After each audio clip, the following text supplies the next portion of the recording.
L'histoire d'un personnage que tout le monde connaît, que toutes les religions se disputent, c'est le personnage d'Abraham. Ce qui va nous intéresser de façon tout à fait spécifique, et je précise ici que je m'inspire d'une étude qui a été faite par un rav qui s'appelle le rav Forman, qui est venu il n'y a pas très longtemps à Paris dans une grande conférence à la Roquette, et c'était en fait un Talmid Chacham, un maître de la Torah, assez jeune, qui vit aux États-Unis et qui a développé une méthodologie magnifique de l'étude de texte dont je vais essayer de vous présenter un petit peu, sans l'écorcher, ce qu'il propose au niveau de plusieurs questions par rapport au personnage d'Abraham. Alors, la première question essentielle, vous avez donc devant vous le document, qui commence donc par plusieurs versets. Vous voyez les deux derniers versets, qui sont les premiers mots de la paracha de Lech Lecha, c'est-à-dire le moment où pour la première fois, Hachem s'adresse à Abraham. Je lis le texte. Le texte nous dit la chose suivante. Vayomer Hachem al Abraham, Lech Lecha mi'artzecha, u'mimolatecha u'mibat avicha al haaretz asher ar'eka. Éternel dit à Abraham, éloigne-toi de ton pays, de ton lieu natal, et de la maison paternelle, et va au pays que je t'indiquerai. Ça, c'est la phrase pratiquement la plus connue au niveau d'Abraham. Il était déjà installé, il avait 75 ans. Et puis, contre toute attente, Hachem lui demande de... Zaltov. Magnifique. Donc, Hachem, contre toute attente, lui demande de pouvoir quitter tout son fan club, toute sa famille, tout ça. Et il lui dit, il y a un but dans ce départ qui est le suivant. Je ferai de toi un grand peuple, je te bénirai, et je grandirai ton nom. Voilà un petit peu donc les objectifs de Abraham. Tu sors d'ici et tu auras le jackpot. Je grandis ton nom, je ferai de toi un grand peuple, tu seras une source de bracha, bref, le jackpot l'attend. La question est la suivante. C'est que Abraham, a priori, nous on a beaucoup entendu parler au niveau de la culture juive, mais le texte de la Torah nous a fait absolument aucune espèce de présentation du personnage. Je m'explique. De façon générale, lorsqu'on parle d'un personnage, on commence à vanter ses vertus, ses mérites, ce qu'il a fait, et comme il a fait des choses fantastiques, alors ça justifie le choix, ça justifie l'élection du personnage. Donc, je vais vous donner un exemple. Les deux premiers versets du document. Le texte par rapport au personnage qui précède Abraham, c'est Noach. Le texte dit la chose suivante. Venoach matzachen be'ene Hashem. Noach a trouvé grâce aux yeux de Dieu. Donc, sous-entendu, c'est un bonhomme qui inspire la grâce de Hashem. Le texte continue. Et les Toldot Nor, voici les engendrements de Noach. Noach, Ish Tzadik. Noach était un Tzadik, Tamim, intègre. Aya Bedorotav était une personne donc juste et intègre dans sa génération. Et Elohim l'Éternel Noir, et Noach marchait avec Hachem. Ça veut dire d'entrée de jeu, avant de nous parler du personnage de Noach, c'est-à-dire, de nous dire ce que Hachem dit à Noach, le dialogue de Hachem vers Noach, qui lui dit va construire une arche, avant de nous dire ça, eh bien, Hachem nous précise c'est une personne qui en vaut la peine. C'est un bonhomme intègre, un bonhomme juste, un bonhomme qui surnage de la population. Et ce qui est tout à fait bizarre ici, c'est que Abraham semble faire une irruption. Une sorte d'élection sans véritable motif, un petit peu à Mavdil, comme une sorte de Jeanne d'Arc qui aurait été visitée par la grâce. Ouais. Donc on a un bonhomme qui est là, dont le texte ne te dit absolument pas quelles sont ses vertus, qu'est-ce qu'il a fait de gigantesque. Alors vous allez me dire, mais attends, on connaît des choses sur Noah, qu'est-ce qu'on connaît sur Abraham? Qu'est-ce qu'on connaît sur Abraham? Qu'est-ce qu'on sait sur Abraham, en général, qu'on a appris au Talmud Torah, les choses classiques qu'on connaît sur Abraham? C'est quoi? Non mais ça c'est la toile de fond, mais qu'est-ce qu'il a fait dans son CV? Les idoles. Les trucs classiques, c'est qu'on sait que par exemple, Abraham était le fils d'un idolâtre, pas simplement d'un idolâtre, mais d'un bonhomme qui passait son temps à vendre des idoles, donc il avait une sorte d'industrie d'idoles. Et puis on connaît ce fameux Midrash qui raconte qu'un jour, le papa a dit au fils d'Abraham de garder la boutique. Est arrivé un vieux bonhomme en disant voilà, je voudrais acheter une idole pour telle et telle, telle et telle fonction, pour, je sais pas, retrouver la paix, je sais pas pourquoi. Et à ce moment-là, Abraham lui dit ah ben, génial, j'ai exactement ce qu'il te faut. Il y a une idole qui sort tout juste du four, prends-la. Et c'est une façon de se moquer de lui en disant toi, tu as plus de 80 ans et tu vas aller te prosterner sur un bout d'argile qui sort à peine du four. Donc Abraham était un petit peu, comment dire, sarcastique sur le monde de l'idole. Et Abraham, donc, se moquait des clients. Et puis, avant que son père revienne, il prend toutes les idoles, il les brise une après l'autre. Son père lui dit, mais qu'est-ce qui s'est passé? Il dit, ben voilà, il y a une des idoles qui s'est vénère, elle a pris un bâton, elle a frappé tout le monde. Et le père, donc, ensuite, était extrêmement gêné par rapport à Abraham. Il va le dénoncer à la police, il va le dénoncer à Nimrod. Ça, c'est l'histoire classique de Abraham. Quelle est la deuxième histoire qu'on connaît qui est après ça, d'Abraham? Quelle est l'histoire classique sur Abraham? Avant l'Echlecha. Sarah, c'est après. Pardon? La fournaise, ça veut dire. La fournaise, c'est-à-dire Abraham semble être une sorte d'activiste. Un activiste qui gêne le système de croyances de l'époque, le système politique de l'époque. Une sorte de personne qui passe sa vie à la rebours de l'ordre établi. Donc, on va prendre ce petit Abraham et on va mettre en tôle pendant 10 ans. Il sort de tôle.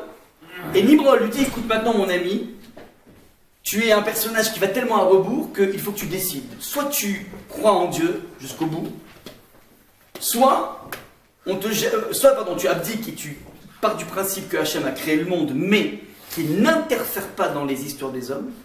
C'est nous qui avons la location-gérance du monde, et à ce moment-là tu resteras en vie. Sinon, on te jette dans cette fournaise ardente. Réponse de Abraham, il dit, ok, alors j'y vais. Et Abraham va se jeter dans cette fournaise ardente, et contre toute attente, un miracle va être mis en place, Akadosh Baruch Hu va sauver Abraham.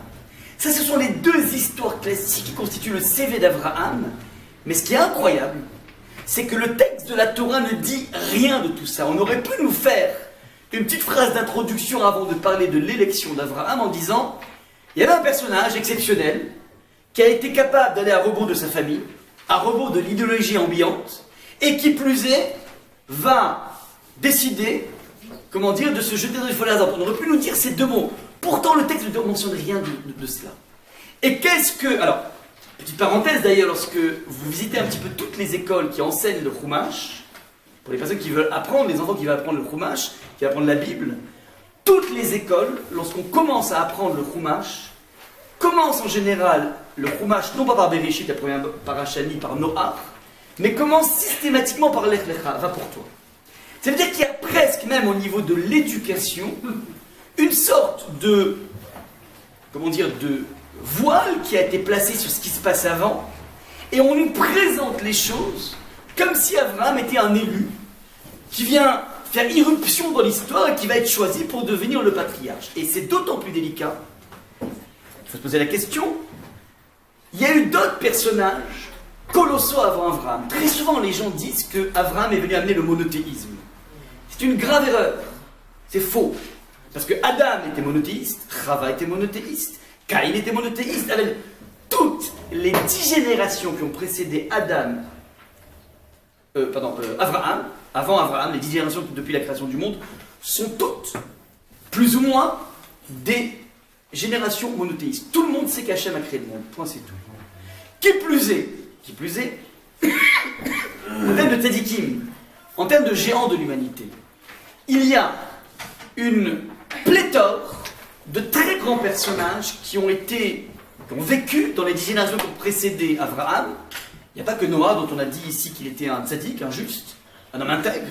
Il y a une liste de personnes. On a par exemple un bonhomme qui s'appelait Methuselah, qui a vécu plus de 1000 ans. On a un bonhomme qui s'appelle Hanor. Hanor était un cordonnier, dit le texte.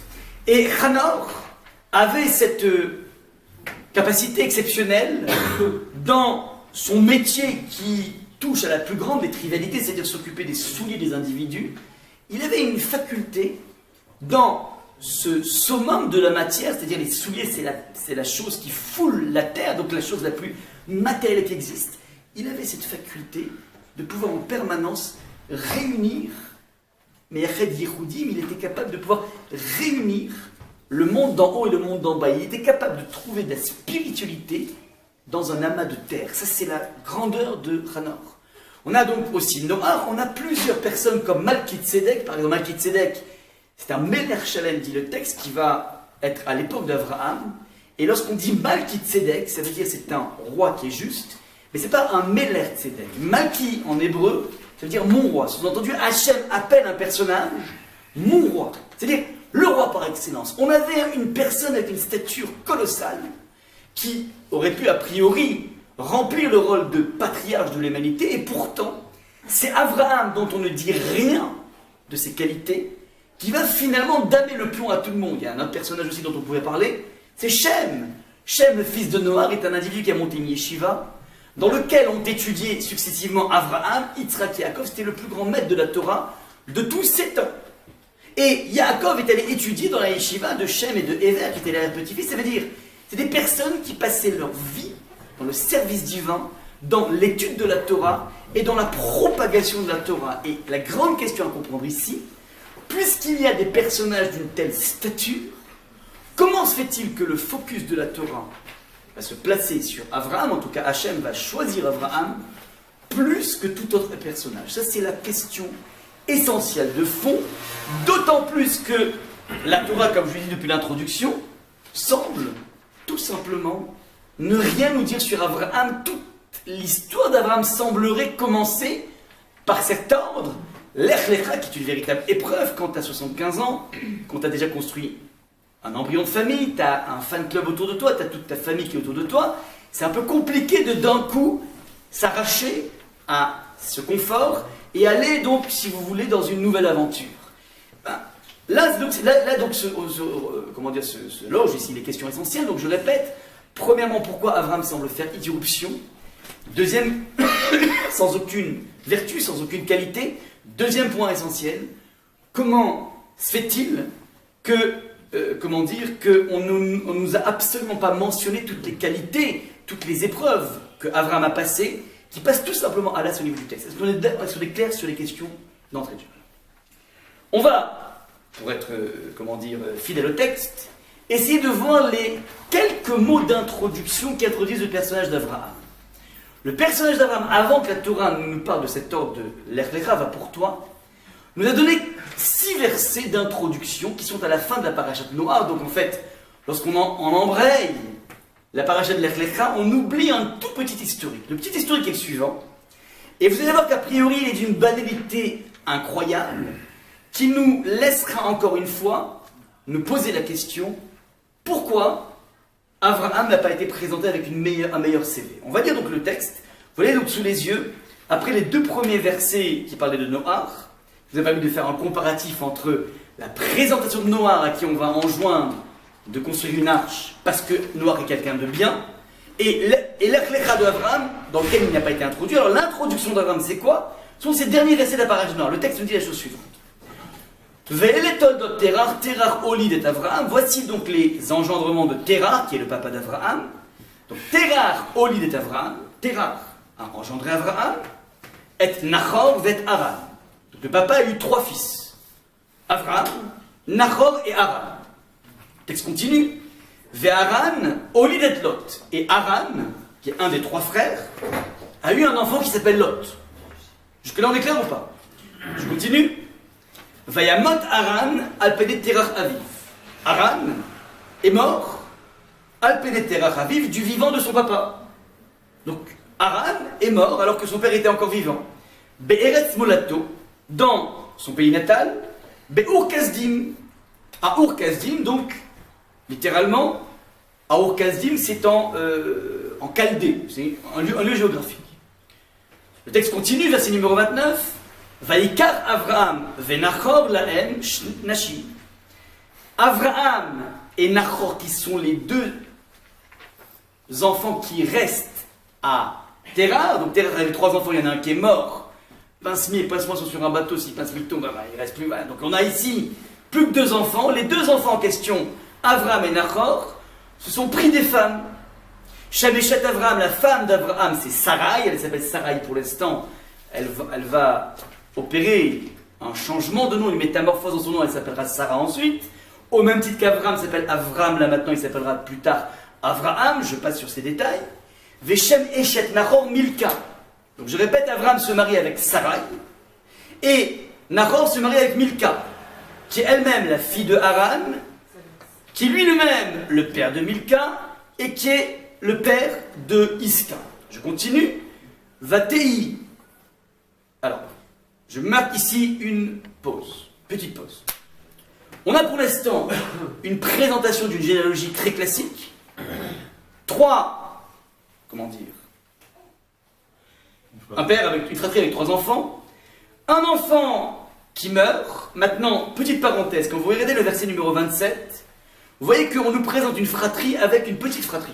C'est-à-dire, on te donne 3 enfants, et on te donne aussi l'autre qui est l'enfant d'un des frères. On est en droit de se poser la question, quelle est la nécessité de ce point de détail? Si déjà tu décides de descendre aux petits-enfants de Terrar, pourquoi tout simplement tu as besoin de spécifier un parmi tant d'autres? Pourquoi on a fait un focus sur... Donc déjà, au niveau de la présentation de la généalogie, on a une sorte de parti pris. Deuxième point, le texte nous dit, verset numéro 28, que Vayamot Haran al Pen et Raviv, il est mort du vivant de son père, donc on peut dire que c'est peut-être la mortalité infantile, ouais. Sauf que les Midrashim vont dire, si on te précise que c'est du vivant de son père, c'est pas simplement pour nous dire qu'il a eu peut-être une sorte de fièvre espagnole ou je ne sais quoi, c'est pour te spécifier la chose suivante, que Alpéné, ouais, du vivant de son père peut se lire Alpéné, mais peut se lire de façon plus incisive. Il est mort à cause de son père. C'est-à-dire, comme son père l'a vendu, il a d'abord vendu Abraham, comme quoi Abraham flirtait avec un système idéologique différent. Abraham va être jeté dans la fournaise ardente. Haran, lui aussi, flirtait avec les idées d'Abraham. C'est la raison pour laquelle, au moment où Abraham va se jeter dans la fournaise ardente, Haran va voir son frère se jeter et en sortir indemne. Haran, lui aussi, se jette et n'en sort pas indemne, il meurt dans cette fournaise ardente. Ce qui veut dire que Haran est finalement mort, victime de la dénonciation de son père. Ça, c'est ce que nous dit ici le texte. Mais pour l'instant, on n'a pas, comment dire, grand-chose au niveau du CV d'Abraham. L'action d'Abraham commence à partir du verset numéro 29. Vaikar Abraham venachor lahem nashim.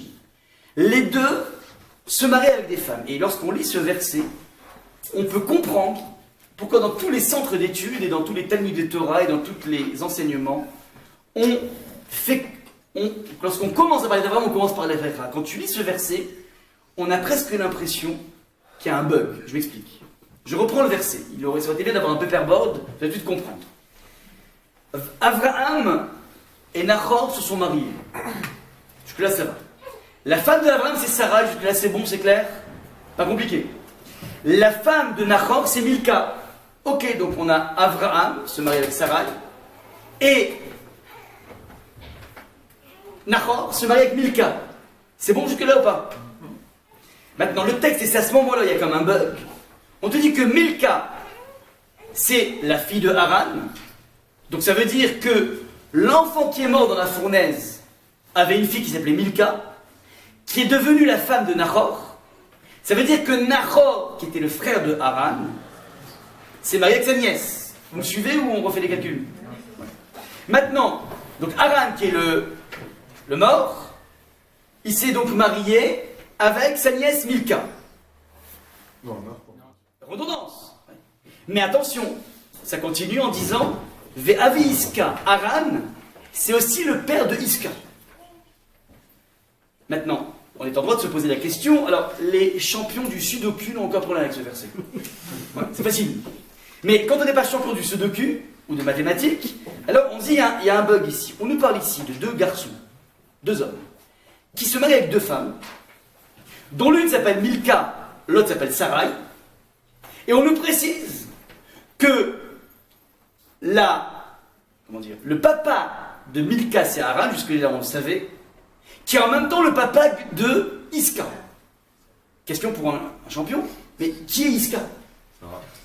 Alors, Sarah, pour ceux qui connaissent, mais si moi j'ai pas la béquille de Rachi, je comprends pas, il y a une bancalité dans ce verset. Fallait me dire que, si c'est Sarah, fallait me dire, alors, Avi, Sarah, le père de Sarah, pourquoi tu me dis Iska? Et ce qui est intéressant, c'est la seule fois dans l'histoire dans la Bible, où on va utiliser ce nom, c'est effectivement Sarah, c'est dans le nom de Iska. Mais pourquoi l'appeler Iska à ce moment-là? Donc on a ici un truc assez biscornu, au niveau de la généalogie, qui est amené ici par le texte, qui semble nous balloter. Ouais. Et quand tu essaies de poser sur le verset, tu comprends pas ce qui se passe, il faut un organigramme pour comprendre. Que veut nous signifier ici le texte? Si c'est Sarah, il t'a appelé Sarah, qu'est-ce que tu te prends la tête à nous donner un autre nom? Je continue. Verset numéro 30. Vatei Sarai akara en lavla. Sarai était stérile, donc la femme d'Abraham était stérile. Elle n'avait point d'enfant. À votre avis, est-ce qu'il s'agit ici d'une façon normale de présenter le personnage de Sarah? C'est extrêmement bizarre. C'est-à-dire que tu attrapes, alors, qui plus est, on le présente doublement. On te dit que Sarah, Akara, elle est stérile. Elle n'a vlad, elle n'a pas de matrice. Sous-entendu, ouais. C'est-à-dire que c'est pas que elle a une matrice et ça ne fonctionne pas, c'est que de toutes les façons, elle n'a jamais eu de matrice. Ouais, donc c'est foutu. Maintenant, c'est extrêmement bizarre d'attraper un personnage par sa stérilité. Et plus que ça, de façon générale, lorsqu'on parle d'une stérilité, parce qu'il y en aura sans arrêt des stérilités, pratiquement toutes nos imaot, à part Léa, sont des femmes stériles. Sarah était stérile, Rivka est stérile, Rachel est dans une stérilité incroyable par rapport à la réussite insolente de sa sœur Léa. Il n'est que des stériles. Et pourquoi? Parce que c'est intéressant de comprendre que le peuple juif va se créer à partir d'une stérilité, c'est-à-dire il ne pourra être créé qu'à partir de quelque chose de miraculeux qui va être déclenché par la prière. Ça veut dire que c'est la prière de ces femmes qui étaient dans une stérilité totale qui va permettre de faire jaillir une descendance. Maintenant, à chaque fois qu'on va mentionner dans le texte de la Torah la stérilité de Rivka, la stérilité de Rachel, la stérilité de... Ouais, pas de Sarah, mais en tout cas des autres imaot, c'est pour nous dire, comme elle est stérile, elle va enclencher un cycle de tfilote, ou bien un combat avec son mari en disant, mais écoute, chérie, pourquoi tu pries pas pour moi? Ouais, donc on va voir par exemple Rachel qui va invectiver son mari à Jacob en disant, mais écoute, tu te débrouilles, soit j'ai un enfant, sinon je meurs. Débrouille-toi. Ouais. Jacob dit, attends, mais c'est pas moi Dieu, je m'appelle pas Dieu, c'est entendu. On te parle d'une stérilité juste pour te dire ensuite qu'elle n'est pas restée dans cette stérilité. Elle ne s'est pas assise dans cette stérilité, elle a décidé de faire quelque chose, soit une prière, soit un combat, soit elle a remué mon et merveilles. Là, tout se passe comme si de façon laconique, on te dit voilà, il s'est marié avec Sarah. Tu sais quoi Sarah? Vous savez que pour Sarah, il y a des millions de choses à dire sur Sarah. Il y a une des choses essentielles à dire pour Sarah, c'est quoi? C'est quoi le point essentiel de Sarah? Quelle est la qualité essentielle de Sarah qui est mentionnée par le texte? La première des choses qu'on apprend sur Sarah, vous savez c'est quoi? Elle était belle à mourir. Sarah, c'est la femme la plus belle de tous les temps. Et tellement belle que Abraham va trouver un subterfuge pour éviter qu'on le tue et on prenne de force son épouse. Sarah, dit le Talmud, fait partie des 4 femmes les plus belles de tous les temps. Miss, monde, mais pas actuelle. Univers de tous les temps. Ça, c'est Sarah. Maintenant, et c'est intéressant parce que beaucoup parmi nos matriarches sont des femmes dont le texte précise qu'elles sont d'une beauté colossale. Et encore une fois, c'est pas une beauté intérieure, puisque le texte précise double beauté. On avait déjà fait un cours entier là-dessus pour démontrer que fondamentalement, la sensibilité au beau esthétique est une denrée essentielle pour l'évolution spirituelle. Il y a un lien direct entre la sensibilité au beau esthétique, pas intérieur mais esthétique, qui est d'une certaine façon un tremplin extraordinaire pour l'évolution spirituelle. Ouais, donc juste une petite parenthèse, on en a fait un cours entier, on pourra éventuellement réévoquer ça à l'époque de Hanouka. Dans quelle mesure la Torah ne fustige absolument pas le beau, absolument pas, et au contraire, les personnages les plus vertueux de tout le canon biblique, ouais, eh ben, le top de la spiritualité, c'est toujours lié au top de la beauté. Et le personnage masculin au top niveau dans la tzidkout, le yesod de la tzidkout, c'est-à-dire la personne le plus tzaddik qui existe, c'est Yosef, dont le texte précise, c'est le seul personnage masculin dont on évoque la beauté, Il était yéfétoire vif et maré. Il était beau d'éclat et beau d'apparence. Et lorsqu'on voit qu'il y a une redondance du beau, tu peux utiliser le premier beau pour parler de la beauté intérieure, parce que beaucoup de gens, ça les arrange. Mais quand tu vois doublement beau, tu vas dire doublement beauté intérieure. Il y en a bien un qui parle de la beauté esthétique. Même calcul qu'on fait par rapport à Rachel, qui était yéfétoire, vifat maré, les deux sont beaux. C'est-à-dire qu'il y a du beau autour d'eux, et du beau esthétique, et qui va être pour eux un tremplin vers la spiritualité. Je pouvais vous démontrer comment, mais c'est lié. Il y a un lien direct, une corrélation directe entre la beauté esthétique et le monde de la spiritualité. Donc, ce que je veux dire par là, c'est que Sarah, tu vas attraper le personnage, je t'en prie, tu vas lui donner comme carte d'identité, tu es dans une stérilité maintenant. Commence par dire qui elle est, et là on te dit apparemment, comme celui dans l'azur, de façon laconique, Sarah, stérilité, double stérilité. Je continue le verset de présentation de Abraham. Verset numéro 31, Vaïkar Terach et Abraham Beno. Terach emmena Abraham son fils, Lot, fils de Haran, son petit-fils, donc il part avec toute la smala. Abraham, Lot, ben Haran, le fils d'Haran, ben Beno, qui est son petit-fils. Va être Sarai Kalato, il prend sa brouille Sarai, et chez Abraham Beno, qui est la femme d'Abraham, son fils. Vaïtseu itam et Ur-Kasdim, ils sortèrent de Ur-Kasdim. La Lechet Arza Kenaan pour aller dans le pays de Kenaan, c'est-à-dire en Israël. Vayavu à Haran, ils sont arrêtés à Haran. Vayeshvusham, et ils se sont installés là-bas. On a ici une description d'une banalité à mourir. Banalité à mourir. C'est a priori, on vient de lire ici les versets qui vont nous introduire le personnage d'Abraham. La seule chose que tu vois, c'est qu'il s'est marié avec une femme qui a apparemment un double nom, Sarai et Iska. Et cette femme, elle a un truc bizarre, c'est qu'elle est dans une double stérilité. Et tout le reste, c'est des versets qui te parlent d'un déplacement géographique d'un lieu à un autre. Et c'est à partir de là que la Torah embraye en disant, Hachem s'adresse à Abraham en disant, tu sais quoi, toi, à partir de toi, on commence l'histoire juive. Avant, il n'y a rien, à partir de toi. Mais que s'est-il passé pour prendre, élire Abraham comme étant le premier des patriarches, à partir duquel on va cristalliser tout le monde des brachot, donc il va être regardez le verset qu'on a amené, tu vas être un grand peuple, tu seras la source de bracha, tu vas en permanence être le début de l'histoire. C'est la question essentielle, et donc apparemment, ce qu'on a vu comme verset ne semblerait pas nous indiquer une quelconque qualité, une quelconque vertu par rapport à Abraham. Est-ce qu'on est clair au niveau de la démarche jusqu'à présent? N'hésitez pas à intervenir, c'est une démarche, on va essayer de réfléchir par rapport à tout ce qui se passe ici. Jusqu'à là, c'est bon ou pas? Alors, les redondances, on les explique ou pas? On va tout expliquer. On va tout expliquer. On va essayer de tout expliquer. Non, évidemment. Donc, pour l'instant, ce que je veux vous dire par là, c'est quand on se cantonne, niveau méthodologique, quand on se limite,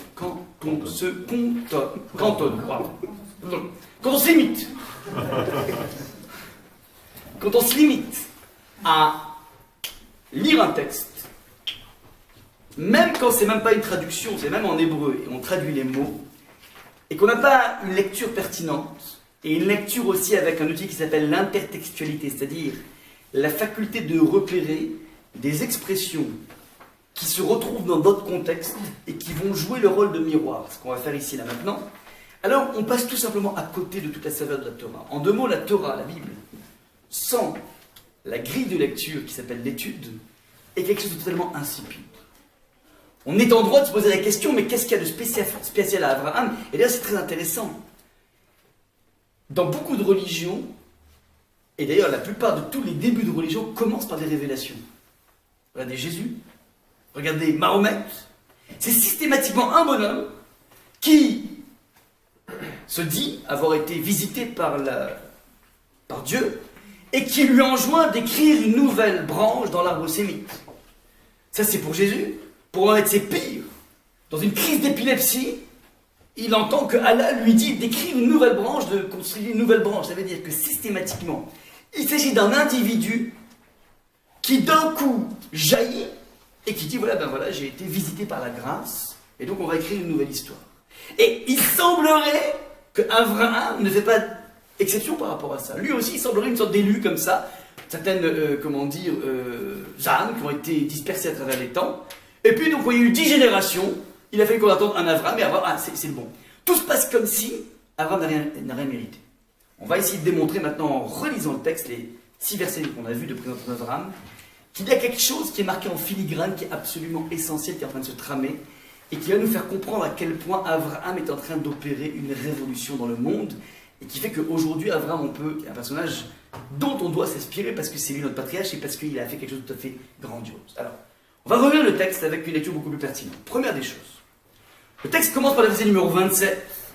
Il raconte l'histoire, donc, d'un père qui a 3 gosses, 3 enfants, 3 garçons, dont l'un meurt. Et c'est intéressant, une fois que Haran meurt, voilà que les 2 frères se marient avec les 2 filles d'Haran. 2 sœurs, 2 frères, 2 oncles, avec 2 sœurs. Alors, lorsqu'on regarde ce schéma de la disparition d'un frère, dont les propres frères vont d'une certaine façon jouer le relais de la descendance du frère défunt, ça nous fait vaguement penser à une paracha très connue dans la Torah qui s'appelle la paracha du Yiboum. Qu'est-ce que le Yiboum, qu'on traduit en français par Lévira? C'est, je vous ai marqué ici les versets, donc regardez dans le grand 2 pistes de réflexion, verset numéro 5. Si des frères demeurent ensemble et que l'un d'eux vienne à mourir sans postérité, le texte nous dit la veuve ne pourra se marier au dehors à un étranger. C'est une injonction, ça veut dire que on préfère que, imaginons qu'on ait Réhouven et Shimon, qui sont mariés avec Réhouven et Shimon, 2 frères. Shimon est marié avec Rachel. Shimon meurt, la Torah te dit que Réhouven doit se marier avec sa belle-sœur. S'il n'y a pas d'enfant. S'il n'a pas d'enfant. Et c'est quoi l'idée? C'est son beau-frère qui doit s'unir à elle, il la prendra donc comme pour femme, exerçant le lévira à son égard. C'est le texte de la Torah. Donc le texte de la Torah nous dit qu'il y a une mitzvah de prendre le relais d'un défunt. Ça, c'est la mitzvah au niveau de la façon dont la Torah va exprimer cette mitzvah une fois que la Torah a été donnée au mont Sinaï. Mais dit le Ramban Nachmanide que le concept du Yiboum était quelque chose qui était vécu bien avant la Torah, de façon beaucoup plus élargie. Je m'explique. On a un personnage comme le personnage de Yehuda, qui avait 2 garçons. Il a marié son fils aîné, il avait 3 garçons, pardon, il avait 3 garçons. Un père, 3 garçons, comme ici. Son fils aîné s'est marié avec une femme qui s'appelle Tamar. Il est mort peu à peu. Il fautait avec elle, il est mort peu à peu. À ce moment-là, le texte de la Torah nous renseigne que son frère va se marier avec Tamar. On est dans le cas typique de la Torah. Ensuite, le frère encore une fois meurt, il lui reste un 3e frère. Yehuda résiste à vouloir donner le 3e frère parce qu'il se dit, waouh, elle m'a dégommé 2 fils, j'ai quand même pas lui laissé dégommer le 3e, c'est une véritable veuve noire cette bourre. Sauf que Tamar va bousculer les choses, elle se déguise en prostituée, elle se met à la croisée des chemins, Yehuda rencontre une prostituée, et il décide d'aller avec elle, il ne sait pas qui c'est sa brouille, et de là va naître l'ancêtre du Mashiach, et les Chachamim nous renseignent ici qu'il y a, avant que la Torah soit donnée, un esprit de Yiboum, un esprit de continuation, c'est-à-dire, il y a les 2 fils qui n'ont donné aucun enfant, normalement le frère devrait prendre la relève, le père ne veut pas, bah, tu veux pas, alors c'est toi qui vas assumer, c'est toi qui vas prendre la relève de la descendance de tes propres enfants. Ça, c'est l'esprit du Yiboum, donc c'est une première idée. Et une deuxième idée du Yiboum en élargi, c'est ce qu'on voit ici exactement, c'est-à-dire, on a un frère Haran qui est mort, et dont les 2 frères s'occupent de donner une descendance aux enfants d'Haran. Ouais, on a eu 2 filles, et ces 2 filles vont se marier avec leur oncle. L'oncle, les oncles décident de façon à assurer une descendance au niveau de Haran. Vous allez dire, mais il y a une descendance parce qu'il y a des filles, certes. Mais regardez un peu ce que dit le texte. Quel est l'enjeu essentiel du Yiboum? Vaya Bechor Rachat Teled, et l'enfant qui naîtra de cette union recomposée d'un homme avec sa belle-sœur, une fois que son frère est mort, eh ben, l'enfant qui naîtra, Yakoum al-Shem Achiv, il portera le nom du frère. Ça veut dire, Réhouven, qui se marie avec sa belle-sœur Rachel, est là pour mettre au monde un enfant qui sera comme l'enfant de Shimon, l'enfant du défunt. Ça, c'est ce que dit le texte de la Torah. Et l'enjeu est le suivant, Velo imachel Shemo Israël, de façon à ce que le nom de Shimon qui est mort ne soit pas à jamais éteint. Donc l'idée est la suivante, on a un frère qui est parti sans graver son nom dans l'histoire, eh bien on va s'arranger à ce qu'un autre frère, un petit frère ou un grand frère, peu importe, s'occupe de graver l'histoire de son frère défunt, de façon à ce que l'enfant qui naisse soit un petit peu le remplaçant du défunt.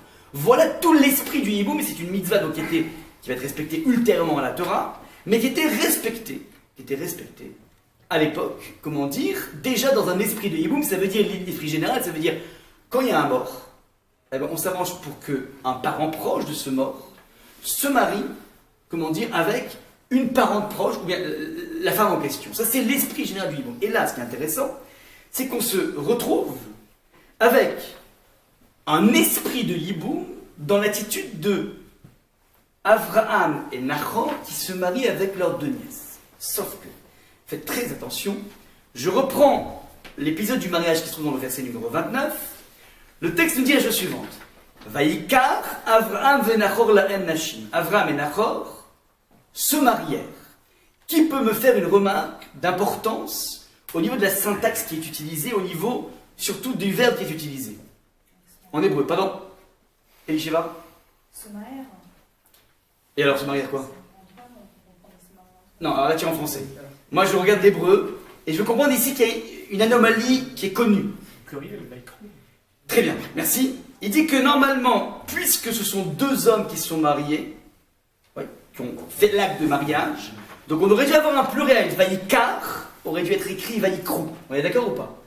Le pluriel de Vaïkar, c'est Vaïkrou. Or, le texte nous dit Vaïkar Avraham. Avraham a pris Venachor et Nahor des femmes.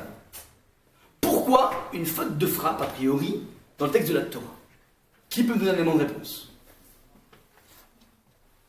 Ariel? Parce que les deux ils sont mariés justement pour assurer la continuité de la descendance de Aaron. Joli. Il veut dire Vaïkar, peut-être que c'est un verbe qui est conjugué au présent pour nous dire que finalement ils sont mus par le même motif. Donc on les réunit au lieu du verbe. Très joli Ariel, sauf que on a un précédent par rapport à ces fautes d'accord, entre guillemets. Il y a un verset. C'est Abraham qui a institué le mouvement. Ça veut dire, il se rappelle très bien, Kevin, il dit que si le verbe est conjugué au singulier, ça veut dire que c'est Abraham qui est l'instigateur de l'idée. Et l'autre n'est que suiveur. Petite parenthèse, quelques versets avant, on a assisté au même phénomène. Lorsque Noach sort de l'arche, il décide de planter une vigne, il prend le produit de la vigne, il s'enivre, il se dénude dans sa tente. Et à ce moment-là, on a trois frères qui vont avoir trois attitudes différentes. Le premier s'appelle Ham. Ham veut dire en hébreu chaud. Ham est le père de Kenaan. C'est celui qui va occuper la terre d'Israël. Ham va au minimum castrer son père, voire avoir une relation avec son père. Diverses opinions parmi les maîtres du Talmud. Donc minimum il casse son père, qui fait que Noah ne pourra plus avoir d'enfants après ses trois enfants. Une fois qu'il a fait ça, il va voir ses deux frères, Shem et Yépheth, et il dit « Hé, les frères, vous connaissez pas le scoop? Papa, tout nu dans la tente, mort de rire. » Les frères entendent ça. Le texte nous dit que « Vaïkar, Shem et Yépheth est à Simla. » Shem et Yépheth a pris la couverture. Vayelchou achoranit, ils sont allés à reculons, de façon à ne pas voir la nudité du père, et ils ont recouvert leur père. Donc je répète, le texte dit Shem et Yépheth a pris, donc c'est encore une fois c'est un singulier, Vaïkar, Shem, Yépheth, c'est un singulier, ou un pluriel, et ils ont pris la couverture pour recouvrir leur père de la nudité. Évidemment, Rachi, à qui rien n'échappe, dit mais pourquoi il y a un singulier et pas un pluriel? Réponse, parce que Shem était l'instigateur de la chose et Yépheth n'était qu'un suiveur. Et en fonction de leur diligence, en fonction de leur volonté, en fonction de la pêche qu'ils mettent dans leur acte, ils auront des bénédictions adéquates par rapport à ça. Donc à partir du moment où quelques versets précédents, on a vu la première anomalie de Vaïkar, qui est un singulier, qui devrait être conjugué au pluriel, mais qui est là pour te dire que on ne conjugue le verbe qu'en fonction de celui qui est la locomotive, pas du suiveur. À partir de là, on comprend que Avram était l'instigateur du Yiboum, et son frère n'a fait que suivre. Et maintenant, on va comprendre la pertinence de la chute du verset que Abraham décide. Oui, d'ailleurs, je vous ai marqué le verset, excusez-moi, c'est le verset numéro 23. Vaïkar Shem vaïfet et Asima, vaïasimu al Shechem, Shneem, vaïlchou achronit, vaïchasu et Avat Aviem, ufnem achronit, vaïavat Aviem le Ram.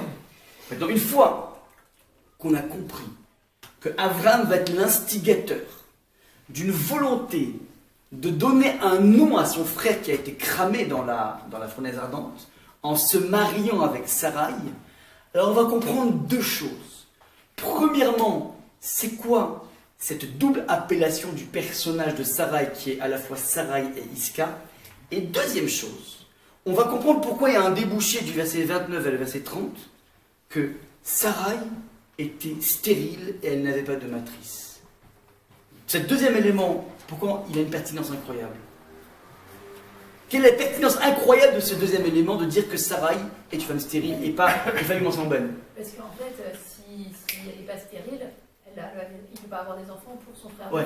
Mais si elle est stérile, il ne peut pas avoir des enfants. Ça veut dire que si elle est stérile, alors finalement, Abraham est échec et pâte. Plus que ça, il est échec et mat. C'est-à-dire que tout le mobile de Abraham, c'est d'assurer un yiboum, mais il se retrouve avec une femme doublement stérile. Donc qu'est-ce qu'on fait? Qu'est-ce qu'on fait? Qu'est-ce qu'on ferait à la place d'Abraham? Il divorce. Il va voir quelqu'un d'autre. Ouais. Si finalement il était mu d'une volonté magnifique, il a été même instigateur de ça avant qu'on parle de la paracha de Yiboum, il est prêt lui-même à mettre ça en place, c'est-à-dire je vais tout simplement assurer des endroits. Mais d'un coup je vous retrouve avec une femme doublement stérile, alors là, a priori, ça sert tout simplement à rien. C'est magnifique au niveau des intentions, mais a priori, ça ne sert tout simplement à rien. Mais en fait, pourquoi on met en place le Lévira? Puisque de toute façon, on a dit avant que Haran avait engendré Lot. Donc il y a déjà une descendance, il n'y a pas besoin d'un Lévira. C'est pas Haran. Bah, pourtant. Ah, pardon, oui, c'est Haran, effectivement, Lot. Lot, c'est le fils de femme, donc ça. Pardon, je vais. Donc quel est le besoin de. C'est encore. Très bien, excuse-moi, pardon. Lot et le frère. Réponse, c'est l'idée, comment dire, d'un élargissement du hiboum. Il a laissé deux filles qui, elles, ne pourront pas perpétuer le nom du papa. L'autre pourra perpétuer, mais ça ne suffit pas forcément. Il a laissé deux potentiels extraordinaires. On ne va pas les laisser en friche. Et donc, chacun va essayer, à sa façon, de donner une suite à cette histoire, bien que l'autre peut commencer à écrire une première suite, mais elles-mêmes aussi veulent écrire, eux-mêmes se disent, on va, donc c'est Arabe qui propose cette chose, on va essayer d'assurer une suite à cette personne qui s'est jetée dans la fenêtre d'avant. Donc, c'est un élargissement. Ouais, c'est pas, on va pas se cantonner à un enfant. On a envie d'assurer une véritable progéniture à Haran à partir de toutes les, comment dire, les éléments qu'il a mis en place, qui sont donc l'autre, il fera ce qu'il fait, mais on aura au moins deux femmes qui vont, comment dire, générer une suite par rapport à Haran. Ça, c'est donc ce que, comment dire, nous, on arrive maintenant à un peu mieux comprendre lorsqu'on parle de la paracha du Yiboum, pourquoi on nous précise qu'il y a cette double stérilité. Je t'écoute. Mais Sarah, après, quand elle a eu un enfant, elle l'a pas appelé Haran. Elle l'a appelé Isaac, donc au final, ça fait comme si il n'avait pas eu de. C'était pas la même chose. Tu demandes une question excellente, elle dit mais pourquoi on ne l'a pas appelé Haran? Attends. Peu importe le prénom que tu donnes à l'enfant, il est considéré comme la suite du défunt. Oui, mais Isaac ne sera désigné par le nom de femme. Non, ça veut dire, c'est pas qu'il portera le même nom, c'est qu'il sera considéré comme la descendance directe de Haran. Et Saïtra peut être aussi considéré comme la descendance directe de Haran. Maintenant, on comprend aussi un deuxième élément.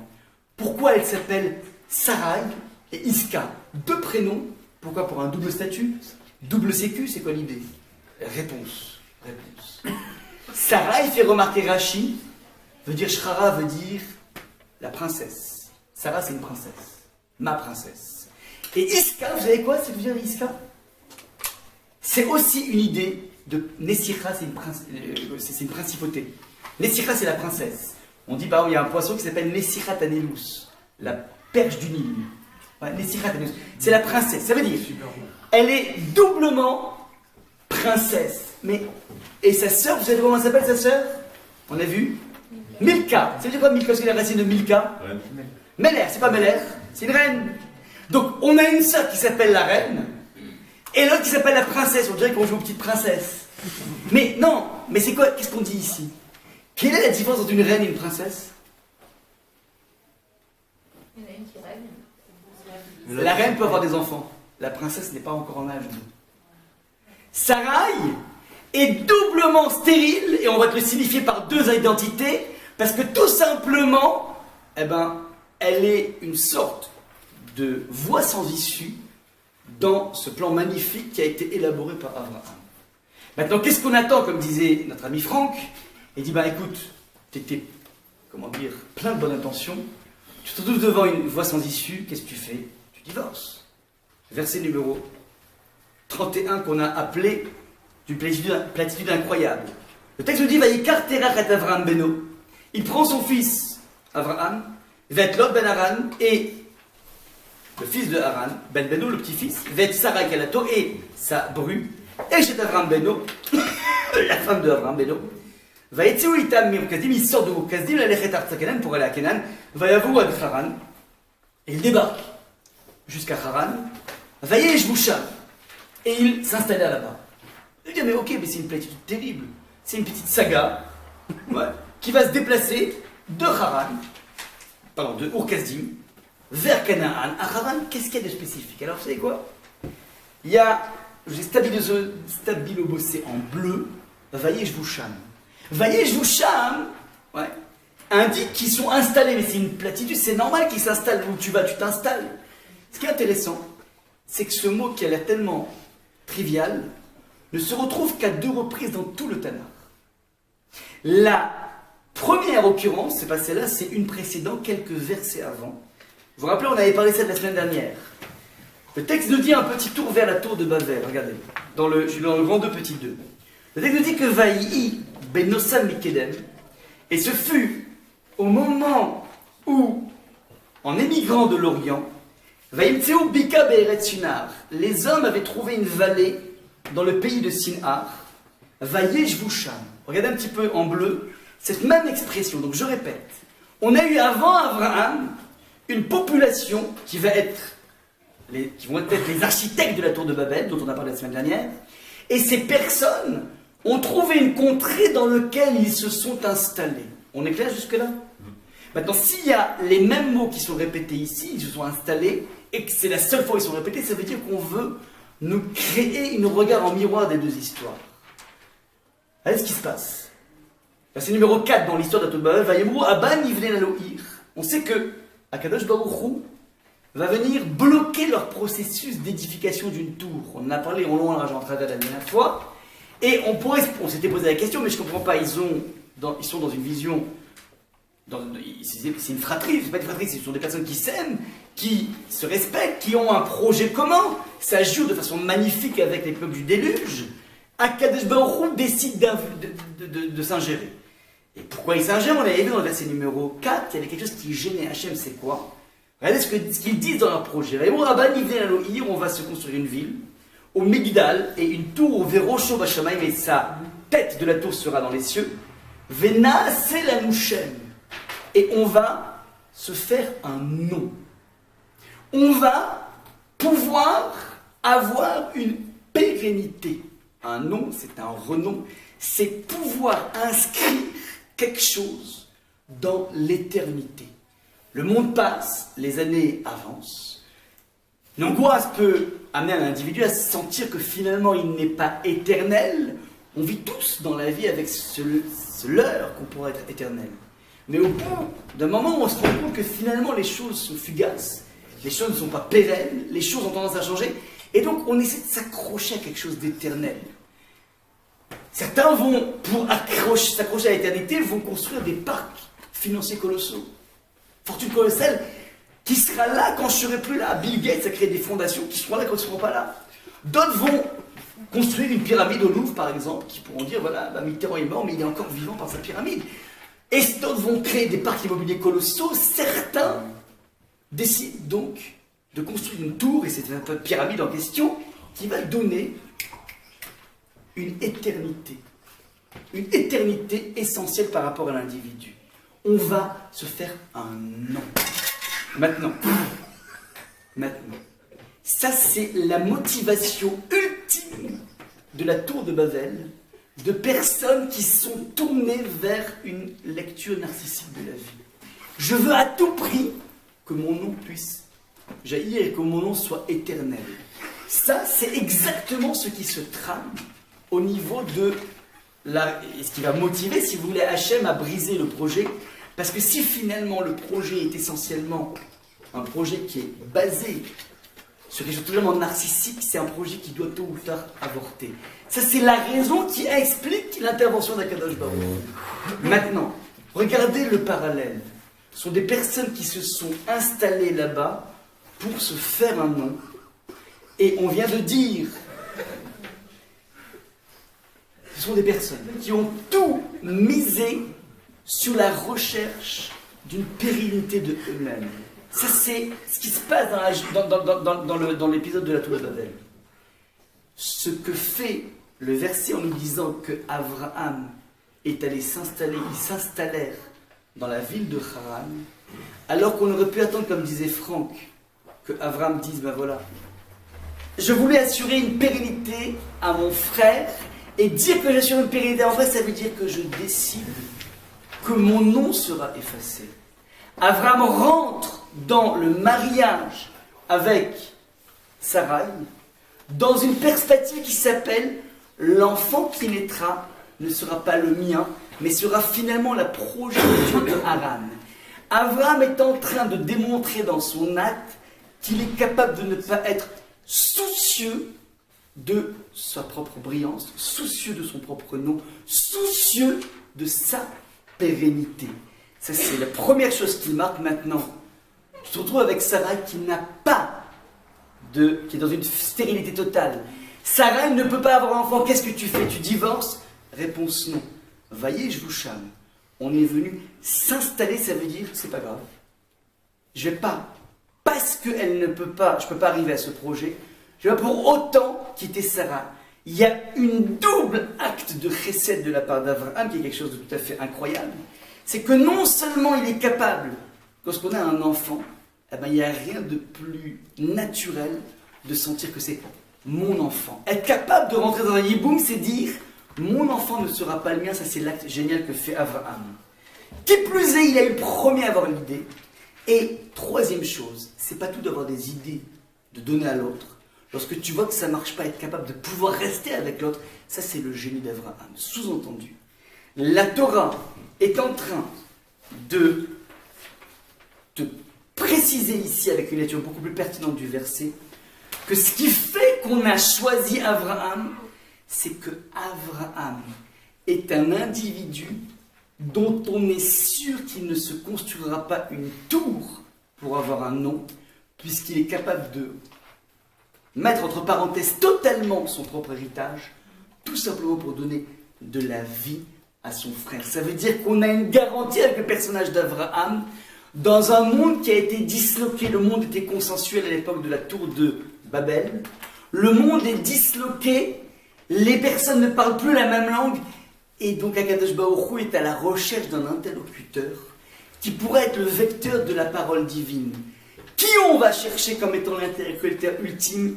C'est pas Shem, c'est pas Évêque qui était contemporain d'Abraham, c'est des personnes donc, qui étaient plongées dans l'étude de la Torah, des personnes qui étaient capables de pouvoir véhiculer ce que Hachem dit. Il faut plus que ça.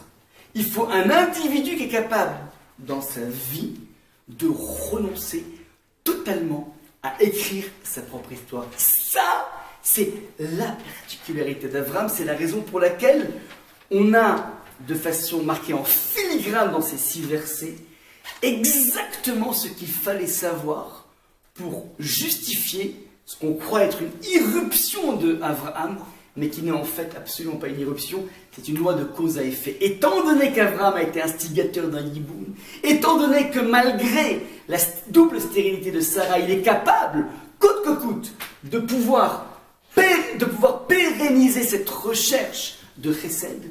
À partir de là, on peut commencer à écrire une histoire. Regardez comment c'est magnifique. Avant de tourner la page, regardez les derniers versets que j'avais marqués dans le tout début des versets, ici à ce niveau-là. Akadosh Baruch Hu s'adresse à Abraham une fois qu'on a eu toute cette introduction du Yiboum et de la stérilité de Sarah et de la faculté de pouvoir rester ici sans se construire sa propre tour en essayant d'aller voir une autre femme. Alors le texte dit Vayomer Hashem el Avraham lech lecha, va pour toi, de ta ville, de ton pays, de la maison de ton père, vers la terre que je te montrerai. Qu'est-ce que lui dit Hachem? C'est quoi les promesses? Je ferai de toi un grand peuple. Va avarecha, je te bénirai. Ve agadela shemecha, et je grandirai ton nom. Ça veut dire c'est parce que justement tu es prêt à effacer ton nom que je suis en mesure de t'annoncer que ton nom sera d'autant plus grandi. Il y a un principe essentiel qui est mis ici en exergue dans la vie. Si tu as envie de faire quelque chose de grand, commence à donner. Évite de prendre, parce que plus tu prendras, plus ce sera défalqué par rapport à ce que Hachem te prépare. Abraham a été capable de faire le pari de l'effacement total de ce qu'il est. Et ceci dans la durée, on peut dans la vie avoir des envies de donner. Mais en général, on ne tient pas trop longtemps la route. On se ramène rapidement vers une réalité, par rapport à certaines conjonctures, qu'il faut qu'en fait, on brise rapidement tous nos élans de générosité. Abraham est l'individu qui va persister dans la durée, parce que dans la vie, on a envie d'avancer, et c'est pas parce que finalement Sarah est stérile que pour autant je vais couper l'histoire, je ne lâcherai pas Sarah, je continue avec elle. Ça c'est le message de Abraham, et donc de façon, comment dire, naturelle, à quel je me dis, mais tu sais quoi, tu cherches pas ton nom, ben c'est exactement ton nom qui va grandir. Ce qui est intéressant, c'est que lorsqu'on voit à partir de ce prisme l'histoire de Abraham, alors on se rend compte qu'il existe une histoire qui se répète de façon assez exceptionnelle.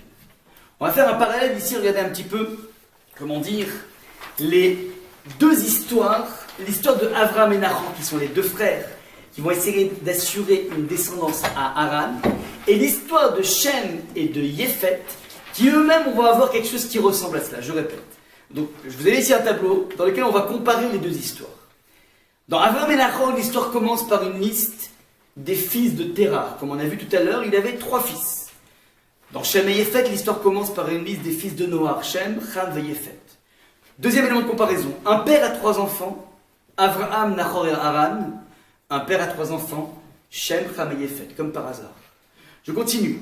En même temps qu'on parle de Haran, on présente son fils, on a posé tout à l'heure la question, mais pourquoi tu me parles tout de suite du petit-fils, tu vas parler des enfants, pourquoi tu parles du petit-fils? De la même façon, en même temps qu'on parle de Cham, l'enfant qui va castrer son père, on présente son fils, Kenaan, le petit-fils.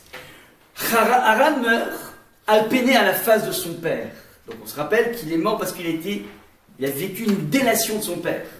Cham est maudit, donc Cham, le fils, il va être maudit, pour avoir vu face à face la nudité de son père. Les mêmes expressions sont utilisées. Peiné, il a vu la face de son père. Donc il y a un jeu d'intertextualité entre le face et face. Je continue.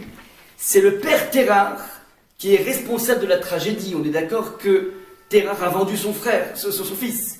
C'est le père Noach qui est responsable de la tragédie. C'est Noach qui a bu et qui est maudit. Ouais. Donc, il y a une tragédie qui a été mise en place dans les deux cas par un père. Je continue. Les deux frères tentent de réparer le dommage causé par la mort de leur frère.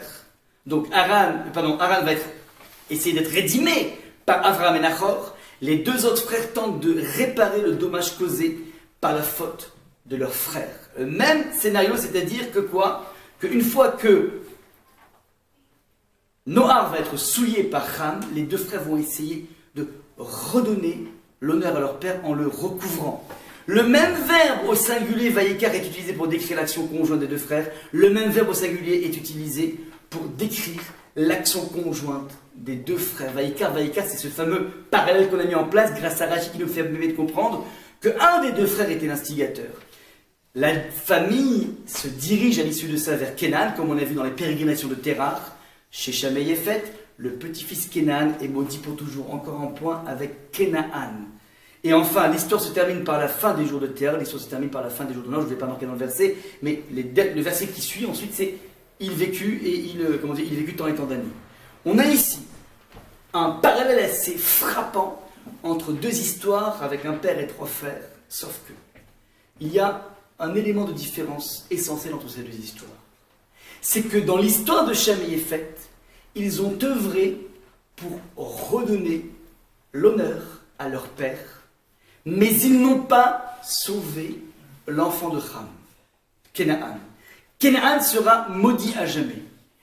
A l'inverse, dans l'histoire de Haran, Avram et Nahor vont s'occuper de façon directe de l'enfant, des enfants de Haran, c'est-à-dire les deux filles de Haran, de façon à assurer une progéniture. Ça veut dire dans les deux cas, il y a une recherche de gestion de la tragédie, sauf que dans le cas de Avram et Sarai, on va plus loin, de Avram et Nahor, on va plus loin par l'initiative d'Avram, on va beaucoup plus loin, on essaie de gérer les conséquences de la tragédie, c'est-à-dire Haran est mort, on va gérer les enfants d'Haran. Tandis que dans l'histoire de Shem et Yépheth, on ne va pas s'occuper de Canaan, Canaan sera maudit à jamais. Et regardez un petit peu comment c'est assez magnifique au niveau des versets qui sont utilisés. On avait dit que dans le verset numéro 28, si vous tournez la page, Vayamot Haran al pene Terach aviv, Haran est mouru du vivant de Terach son père, dans son pays natal à Ur-Kasdim. Alors, on a repris ici les mots, comme je vais le faire à Forman, on a repris ici les mots Ur-Kasdim, regardez la façon dont est écrit Kasdim. Il y a un shin et un mem qui est marqué en rose, et le shin et mem veut dire le nom. Et ce shin et mem sont des, comment dire, c'est le nom, mais qui est séparé par deux lettres, Dalet et Yud. Les versets continuent en disant Vaikar Avram Venachor Lahem Nashim. Le shin mem qui constitue le nom est maintenant plus que séparé par un Yud au milieu. Et puis ensuite on dit que Shem Eshet Avram Sarai, le nom de la femme d'Avram c'est Sarai, et le nom de Eshet Nahor Milka. Sous-entendu, il y a ici marqué de façon subliminale une sorte de réunion du nom. Le shin et le même qui étaient disloqués sont en train petit à petit de se connecter, de se regrouper. C'est toute la démarche de Abraham qui décide d'effacer son nom de l'histoire de façon à laisser la place à son frère. Donc on a ici un entonnoir vers le Shem. Inversement, dans l'histoire de Shem et de Yépheth, c'est magnifique. Vaikar Shem ve Yépheth, qui s'appelle Shem, donc en fait le nom est réuni. C'est-à-dire qu'il y a à ce niveau-là une faculté de pouvoir gérer son nom mais aussi le nom de l'autre. Et petit à petit, donc ils prennent une simla, c'est-à-dire une couverture, on aurait pu prendre un autre mot, mais c'est une simla dans laquelle on voit que le shin même est réuni. Et à ce moment-là, ils disent Vaya simu al shrem shnehem. Regardez un petit peu comment petit à petit le nom est en train de se disloquer, tout simplement parce que leur attitude est une belle qui défend l'honneur du père, mais qui ne va pas sauver la tragédie au niveau de Canaan. C'est la raison pour laquelle il y a cet effet d'entonnoir qui est mis en exergue ici par, vous voyez un petit peu le rouge, mais en fait ce sont des versets, tout simplement, c'est tout simplement une lecture, comment dire, un peu plus sophistiquée du même verset, qui vient nous distiller cette idée que tout l'enjeu, c'est une question de nous. On n'avait pas la semaine dernière du langage, mais là, c'est quelle est la marque éternelle que tu laisseras dans ta vie. Ce qui est extraordinaire, c'est qu'en fait, ces deux générations sont séparées, pardon, ces deux épisodes, l'épisode de Noah et l'épisode, comment dire, d'Abraham, sont, comment dire, à 10 générations l'une de l'autre. Maintenant, ce qui est incroyable, c'est que si on compte à partir de Abraham exactement 10 générations, donc je répète, on a eu une histoire avec Noah dans lequel j'ai fini tout à l'heure. De Adam à Noah, il y a 10 générations. De Noah à Abraham, il y a 10 générations. Il y a 20 générations qui séparent Adam et Noah. Donc, je répète. Pardon, de Adam, si vous suivez, d'Adam à Abraham. Donc, de Noah à Abraham, on a 10 générations. À Noah, c'est passé cette tentative de Yiboum qui ne va pas jusqu'au bout et qui va trouver un lieu de beaucoup plus grande, comment dire, réalisation au niveau, comment dire, de Abraham. On compte 10 générations après Abraham. Je vous ai marqué ici la liste.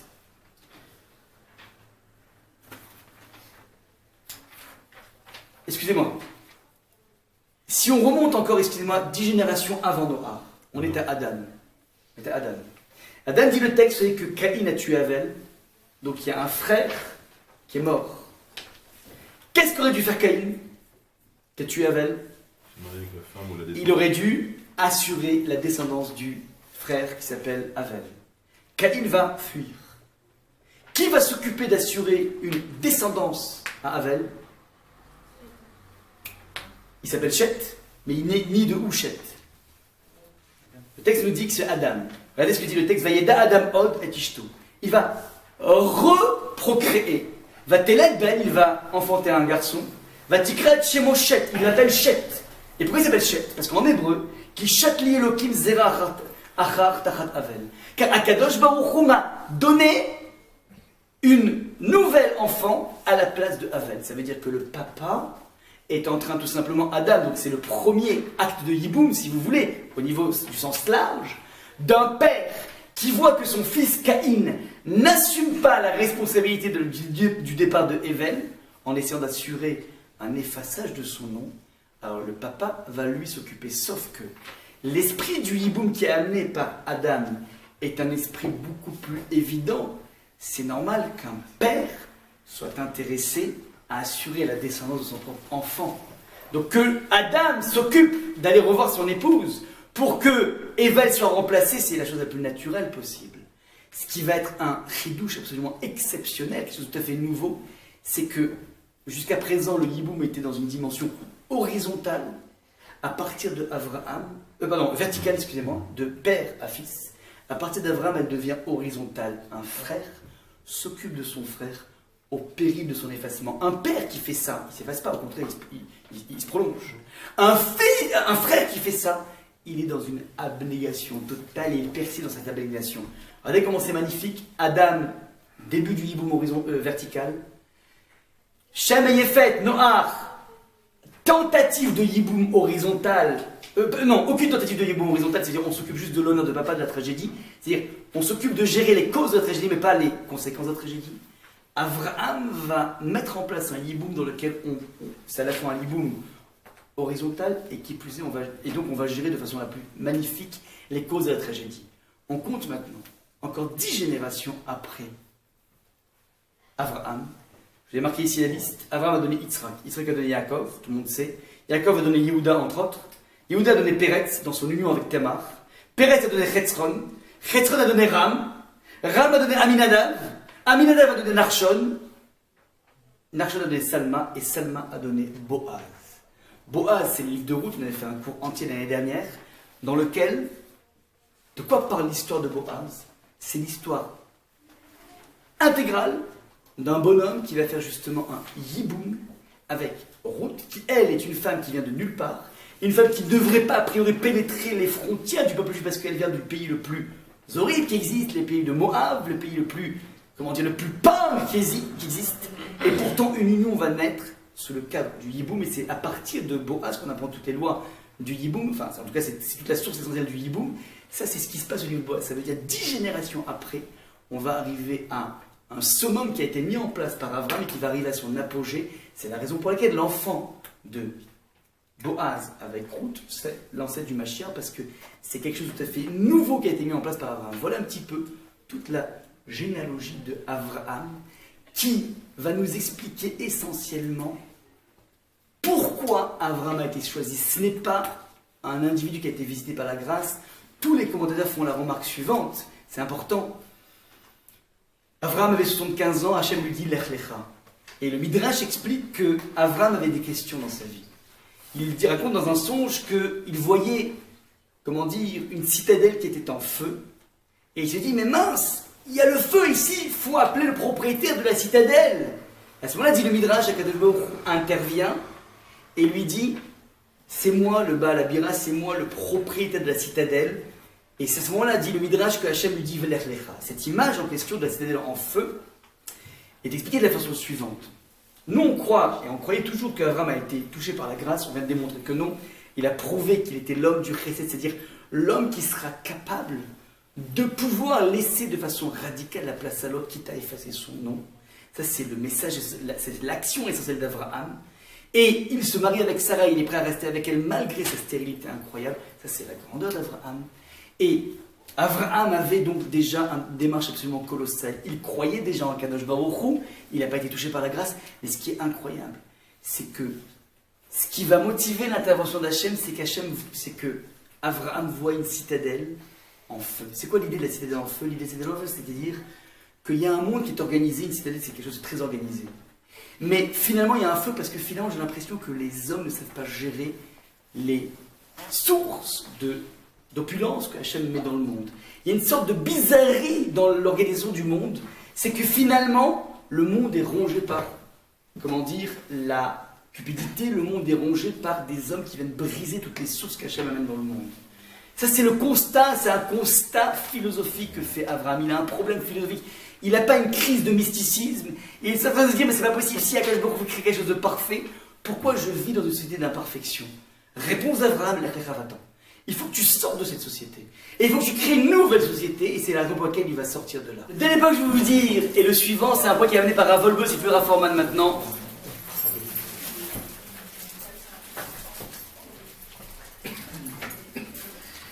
Il y a deux façons de construire dans la vie. Il y a deux façons de construire dans la vie et d'atteindre une pérennité. Au moment où le serpent est venu séduire par un argumentaire Chava, il lui a dit, goûte à ce fruit, Vitem Keelokim Yodé Tovara. Vous serez comme un dieu, comme des dieux, qui peuvent connaître le bien et le mal. Rachid traduit sur place. Vous serez bonnet au lamot. Vous allez pouvoir construire des mondes.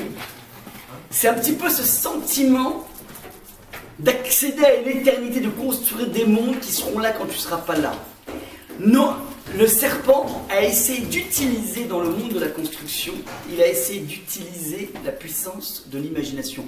Par l'imaginaire, tu peux fantasmer être le propriétaire de tout le monde entier, construire une vie absolument colossale. Abraham est venu démontrer une chose, tu veux construire quelque chose dans la vie. Olam Chesed Ibanu. Le monde ne peut se construire qu'avec une seule brique, c'est la faculté de donner de façon gratuite à l'autre. Pas dans un système de troc, pas dans un système, comment dire, d'attente de retour sur investissement.